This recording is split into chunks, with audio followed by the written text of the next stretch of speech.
सुप्रभात, नमस्कार। मैं हूं प्रीति सिंह। आइए शुरुआत करते हैं मुख्य गतिविधियों के साथ।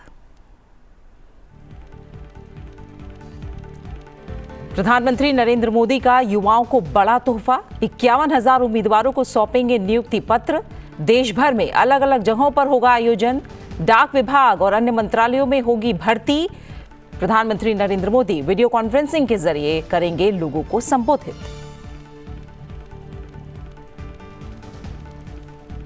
रक्षा मंत्री राजनाथ सिंह की अध्यक्षता में रक्षा अधिग्रहण परिषद की बैठक। करीब 79,000 करोड़ रुपए की विभिन्न सैन्य सेवाओं के प्रस्तावों को मंजूरी। सेना और नौसेना की बढ़ेगी ताकत। दुश्मन के लड़ाकू वाहनों, बंकरों और किलेबंदी को निष्क्रिय करने की बढ़ेगी क्षमता। बैंकिंग सेक्टर में बड़ा बदलाव। 1 नवंबर से लागू होंगे नॉमिनेशन से जुड़े नए नियम। खाते में अब बना सकेंगे 4 लोगों को नॉमिनी। बैंक में रखी वस्तुओं और लॉकर के लिए क्रमवार नामांकन सुविधा। ऑपरेशन सिंदूर ने पाकिस्तान को सिखाया अच्छा सबक, बोले रक्षा मंत्री राजनाथ सिंह। जैसलमेर में सैनिकों के साथ बड़ा खाना में हुए शामिल। आज करेंगे आर्मी कमांडर्स कॉन्फ्रेंस को संबोधित।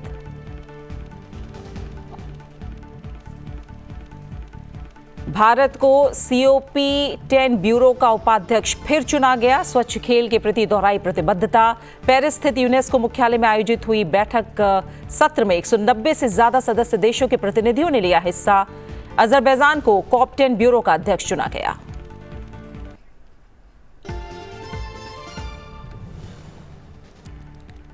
आइए खबरों पर अब विस्तार से नजर डालते हैं। प्रधानमंत्री नरेंद्र मोदी आज देश भर के युवाओं के लिए एक और बड़ा कदम उठाने जा रहे हैं।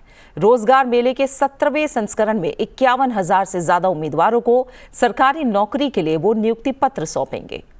यह आयोजन देश भर में अलग अलग जगहों पर आयोजित किया जा रहा है, जहां नए चयनित युवाओं को सरकारी विभागों में नियुक्ति पत्र मिलेंगे। इस दौरान डाक विभाग सहित कई अन्य सरकारी विभागों में चयनित उम्मीदवारों को नियुक्ति पत्र दिए जाएंगे। प्रधानमंत्री नरेंद्र मोदी इस मौके पर वीडियो कॉन्फ्रेंसिंग के जरिए देश भर के युवाओं को संबोधित करेंगे। इस दौरान वो रोजगार के क्षेत्र में केंद्र सरकार की पहलों और अवसरों के विस्तार पर भी चर्चा करेंगे। कार्यक्रम में केंद्रीय मंत्री जितेंद्र सिंह और केंद्रीय राज्य मंत्री अजय टम्टा भी शामिल होंगे।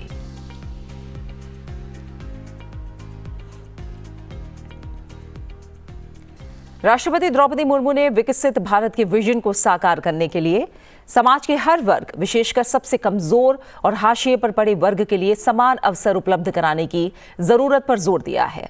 वो कल केरल के राजभवन में पूर्व राष्ट्रपति KR नारायणन की आवक्ष प्रतिमा के अनावरण के बाद उपस्थित जनसमूह को संबोधित कर रही थी। पूर्व राष्ट्रपति KR नारायणन के योगदान पर प्रकाश डालते हुए राष्ट्रपति ने कहा कि उन्होंने अपने पीछे ईमानदारी, करुणा और उच्च लोकतांत्रिक भावना की विरासत छोड़ी है। राष्ट्रपति ने कहा कि KR नारायणन ने अपना जीवन राष्ट्र निर्माण और एक समावेशी देश के निर्माण के लिए समर्पित किया। साथ ही उन्होंने ये भी कहा कि KR नारायणन का दृढ़ विश्वास था कि शिक्षा सभ्यता का आधार है और ये किसी भी समाज के विकास के लिए आवश्यक है। I am happy to be present here among you all today to pay tribute to the former President of India, late Shri KR Narayan ji. Shri Narayan was an eminent statesman, diplomat and scholar. I consider it an honor to unveil the bust of late Shri KR Narayan here at Raj Bhavan today. I would like to thank Shri Ramnath Kovind ji, former President of India, under whose guidance this initiative has been taken. I am sure that his memory will inspire people to uphold the values of equality, integrity and public service that he stood for. Late Shri KR Narayan's life is a story of courage, perseverance and self-belief. Through immense dedication and the power of education, he went on to occupy the highest constitutional office of our nation. His academic excellence was a symbol of what determination and opportunity can accomplish when guided by purpose. राष्ट्रपति द्रौपदी मुर्मू ने कहा कि अपने पूरे जीवन में KR Narayanan ने मानव और राष्ट्रीय विकास में शिक्षा की भूमिका पर जोर दिया। प्रतिमा का अनावरण पूर्व राष्ट्रपति रामनाथ कोविंद, बिहार के राज्यपाल आरिफ मोहम्मद खान और केरल के राज्यपाल राजेंद्र विश्वनाथ आर्लेकर की उपस्थिति में किया गया। के.आर. नारायणन 1997 से सन 2000 तक भारत के 10वें राष्ट्रपति रहे।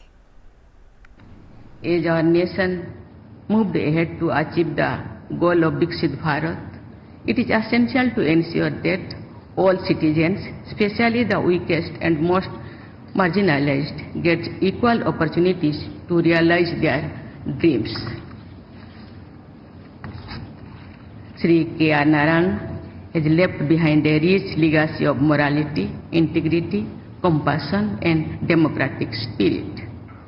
As we remember him today, let us draw inspiration from his life, which was dedicated to nation building, to create a more inclusive, just, and compassionate India. राष्ट्रपति द्रौपदी मुर्मू ने कल केरल के पलाई में सेंट थॉमस कॉलेज के प्लैटिनम जुबली समारोह के समापन समारोह में शिरकत की। इस अवसर पर उपस्थित जनसमूह को उन्होंने संबोधित किया और कहा कि शिक्षा ही विकास और प्रगति के अवसरों को तलाशने की कुंजी है। उन्होंने कहा कि सेंट थॉमस कॉलेज की स्थापना विशेष रूप से ग्रामीण क्षेत्रों के छात्रों को शिक्षा प्रदान करने के उद्देश्य से की गई थी। राष्ट्रपति ने खुशी जाहिर की कि कॉलेज पिछले 75 वर्षों से इस प्रशंसनीय उद्देश्य की पूर्ति कर रहा है। Educational institutions like this college are workshops where destinies are shaped. I am happy to note that with its emphasis on holistic learning and social justice, the college promotes values of sustainability and inclusivity. The college has been promoting intellectual pursuit with a moral compass. I was shown an image of the college emblem. The motto of the crest has words of Latin origin for life, light, and love. Sanctity of all forms of life, light of wisdom, and love for entire humanity are universal and eternal values. राष्ट्रपति द्रौपदी मुर्मू ने कहा कि 21वीं सदी को ज्ञान की सदी के रूप में वर्णित किया जाता है। नवाचार यानी इनोवेशन को बढ़ावा देने वाला ज्ञान समाज को आगे बढ़ाता है और उसे आत्मनिर्भर बनाता है। साक्षरता, शिक्षा और ज्ञान की शक्ति ने केरल को मानव विकास के कई मापदंडों पर अग्रणी राज्यों में शामिल होने में सक्षम बनाया है। The 21st century is described as knowledge century. Knowledge that drives innovation, takes a society forward and makes it self-reliant. The power of literacy, education and knowledge has enabled Kerala to be among the leading states on several human development parameters. केंद्रीय विज्ञान और प्रौद्योगिकी और पृथ्वी विज्ञान राज्य मंत्री स्वतंत्र प्रभार डॉक्टर जितेंद्र सिंह ने मंत्रालयों के वरिष्ठ अधिकारियों के साथ कल संसद भवन में उपराष्ट्रपति सीपी राधाकृष्णन से मुलाकात की। इस बैठक के दौरान उपराष्ट्रपति को वैज्ञानिक अनुसंधान और नवाचार, प्रौद्योगिकी विकास और व्यवसायीकरण, जैव प्रौद्योगिकी, क्वांटम कंप्यूटिंग और साइबर सुरक्षा प्रणालियों में प्रगति के बारे में जानकारी दी गई। इसके साथ ही मौसम संबंधी सेवाओं, जलवायु और महासागर अध्ययन और आपदा जोखिम न्यूनीकरण को बढ़ावा देने के उद्देश्य से मंत्रालयों के प्रमुख पहलों और चल रहे कार्यक्रमों के बारे में जानकारी दी गई। उपराष्ट्रपति सीपी राधाकृष्णन ने भारत के नवाचार संचालित वैज्ञानिक पारिस्थितिकी तंत्र को मजबूत करने और अग्रणी प्रौद्योगिकियों में अनुसंधान को आगे बढ़ाने में मंत्रालयों की भूमिका की सराहना की। उन्होंने वैश्विक नवाचार सूचकांक 2025 में भारत के 2015 के 81वें स्थान से 38वें स्थान पर पहुंचने की सराहना की। उन्होंने पेटेंट, वैज्ञानिक प्रकाशनों और प्रौद्योगिकी संचालित विकास में हुई वृद्धि का भी जिक्र किया। साथ ही वैक्सीन के विकास, Bharat GNAI large language model और क्वांटम कंप्यूटिंग में देश की सफलताओं की सराहना की। साथ ही नैतिक जैव प्रौद्योगिकी अनुसंधान के महत्व, युवाओं को वैज्ञानिक करियर अपनाने के लिए प्रेरित करने और उद्योग जगत के साथ सहयोग बढ़ाने पर जोर दिया। मौसम पूर्वानुमान में तेजी से हो रहे सुधारों और भारत की नीली अर्थव्यवस्था की अपार संभावनाओं पर भी बात की और उपराष्ट्रपति ने निरंतर वैश्विक साझेदारियों का आह्वान किया ताकि ये सुनिश्चित हो सके कि भारत वैज्ञानिक प्रगति में अग्रणी बना रहे।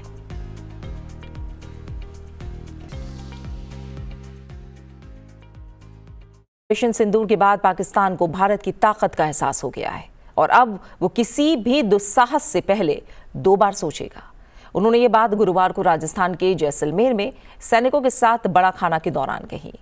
जैसलमेर में आयोजित बड़ा खाना में सैनिकों से रूबरू हुए रक्षा मंत्री राजनाथ सिंह ने ऑपरेशन सिंदूर को लेकर 24/7 तैयार रहने के लिए कहा। राजनाथ सिंह ने कहा कि ऑपरेशन सिंदूर अभी खत्म नहीं हुआ है, इसे सिर्फ स्थगित किया गया है।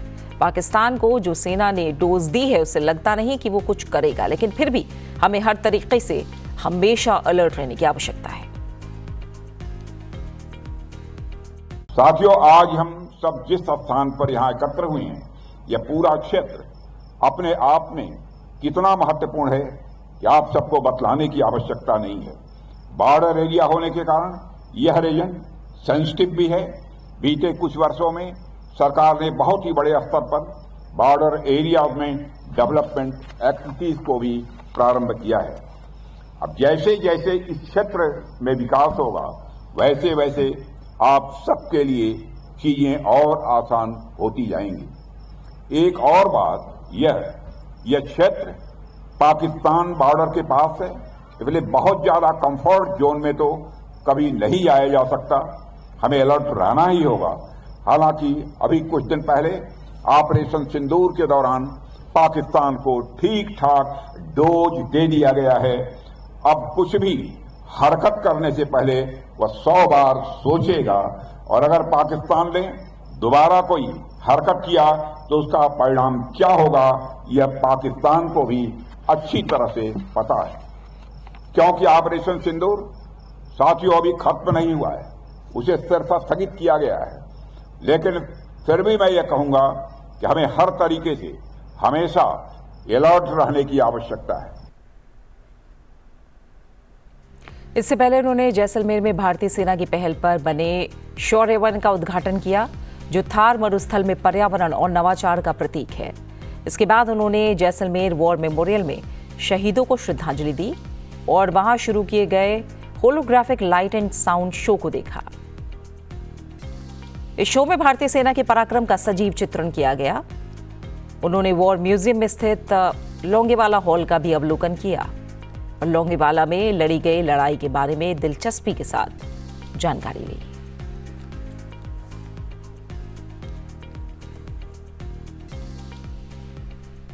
वहीं रक्षा मंत्री राजनाथ सिंह आज आर्मी कमांडर्स कॉन्फ्रेंस को संबोधित करेंगे।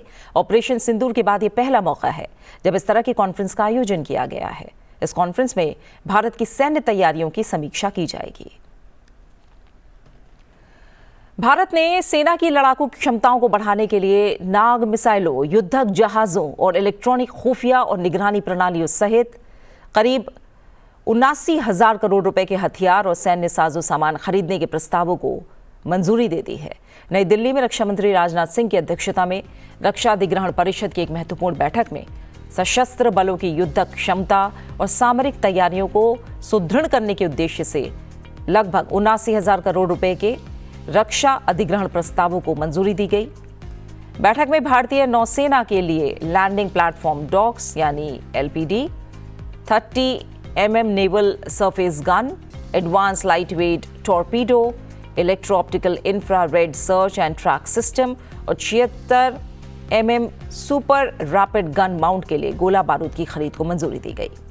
भारतीय सेना के लिए Nag missile system, MK2 ground based mobile ELINT system और मटेरियल हैंडलिंग क्रेन सहित हाई मोबिलिटी व्हीकल्स की खरीद को लेकर भी मंजूरी दी गई है।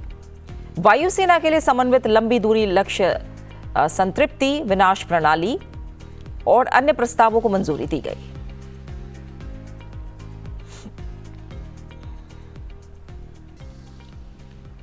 रक्षा मंत्री राजनाथ सिंह ने नई दिल्ली में रक्षा खरीद नियमावली DPM 2025 जारी की। नई DPM 1 नवंबर से प्रभावी होगी और इससे तीनों सेनाओं और रक्षा मंत्रालय के अंतर्गत अन्य प्रतिष्ठानों द्वारा लगभग 1 लाख करोड़ रुपए की राजस्व खरीद मुमकिन हो पाएगी। नियमावली में संशोधन के लिए मंत्रालय और एकीकृत रक्षा स्टाफ मुख्यालय के प्रयासों की सराहना करते हुए रक्षा मंत्री ने विश्वास जताया है कि नई नियमावली प्रक्रियाओं को सरल बनाएगी और कार्यप्रणाली में एक समानता, एक रूपता लाएगी। ये नियमावली सशस्त्र बलों को परिचालन की तैयारियों के लिए आवश्यक वस्तुओं और सेवाओं को उपलब्ध कराने में सहायक होगी। उन्होंने कहा कि ये नियमावली रक्षा निर्माण और प्रौद्योगिकी के क्षेत्र में सूक्ष्म, लघु और मध्यम उद्यमों और स्टार्टअप्स को और अधिक अवसर प्रदान करेगी। इससे खरीद में निष्पक्षता, पारदर्शिता और जवाबदेही सुनिश्चित होगी।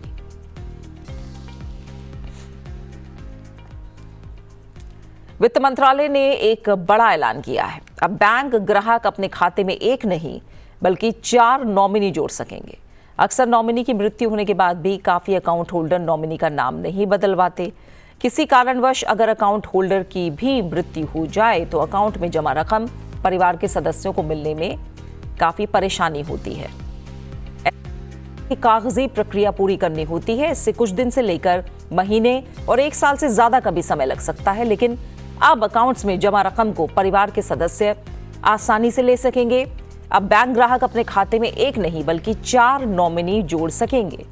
ग्राहक ये भी तय कर पाएंगे कि 4 नॉमिनी में से किसे कितना हिस्सा मिलेगा और किसे प्राथमिकता दी जाएगी। इस कदम का मकसद पूरे बैंकिंग सिस्टम में नॉमिनेशन की प्रक्रिया को आसान और एक जैसा बनाना है, ताकि क्लेम सेटलमेंट में कोई दिक्कत ना आए। सेफ कस्टडी में रखी चीजों और सेफ्टी लॉकर्स के लिए सिर्फ एक्सेसिव नॉमिनेशन यानी एक के बाद एक नाम नॉमिनेट करने की इजाजत होगी। गुरुवार को वित्त मंत्रालय ने स्पष्ट किया कि बैंकिंग लॉज अमेंडमेंट एक्ट 2025 के नॉमिनेशन से जुड़े मुख्य नियम 1 नवंबर से लागू होंगे। ये एक्ट 15 अप्रैल 2025 को नोटिफाई हुआ था।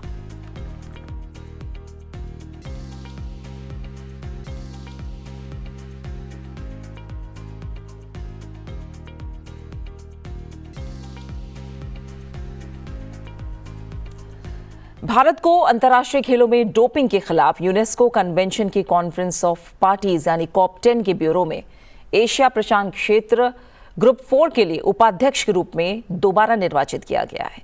ये बैठक 20 से 22 अक्टूबर तक पेरिस स्थित यूनेस्को मुख्यालय में आयोजित हुई।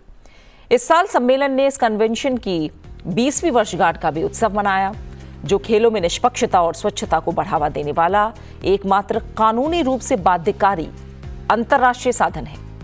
भारतीय प्रतिनिधिमंडल में खेल सचिव हरिरंजन राव और राष्ट्रीय डोपिंग रोधी एजेंसी यानी नाडा के महानिदेशक अनंत कुमार शामिल थे। इस सत्र में 190 से अधिक सदस्य देशों के प्रतिनिधियों के साथ अफ्रीकी संघ, अंतर्राष्ट्रीय ओलंपिक समिति, विश्व डोपिंग रोधी एजेंसी और अन्य अंतर्राष्ट्रीय संगठनों ने हिस्सा लिया। सम्मेलन के दौरान अजरबैजान को COP10 ब्यूरो का अध्यक्ष चुना गया, जबकि ब्राजील, जाम्बिया और सऊदी अरब को उनके अपने क्षेत्रीय समूहों के लिए उपाध्यक्ष नियुक्त किया गया। भारत ने सम्मेलन के संचालन में इन काइंड सहयोग भी प्रदान किया, जिसमें डोपिंग रोधी कन्वेंशन की यात्रा को प्रदर्शित करने वाले इंटरैक्टिव बोर्ड्स की सुविधा भी शामिल थी।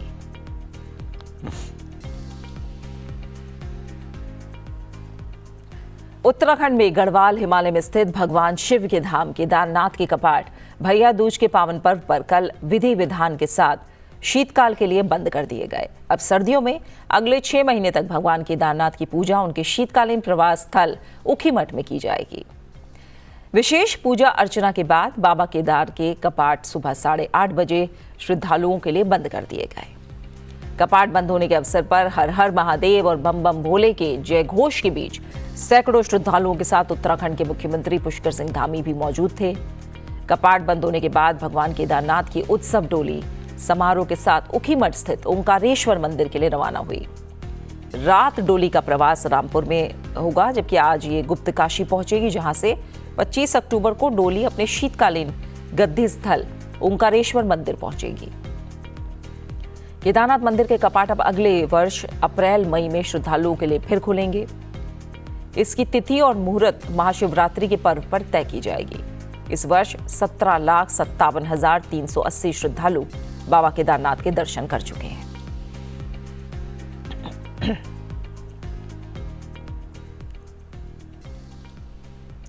वहीं छठ पूजा यानी छठ पर्व पर खास खबर है। छठ पूजा पर अपने घर जाने वालों के लिए सरकार ने विशेष पहल की है। श्रद्धालुओं की सुविधा के लिए चलाई गई बहुत सारी ऐसी अतिरिक्त ट्रेनें हैं जो चलाई जा रही हैं, ताकि यात्रियों को असुविधा ना हो, ताकि हर भक्त पहुंच सके अपने घर और परिवार संग मनाए आस्था का महापर्व।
और इसी के साथ सुप्रभात में मेरे साथ फिलहाल इतना ही। आप बने रहिए सनसद टीवी के साथ। नमस्कार।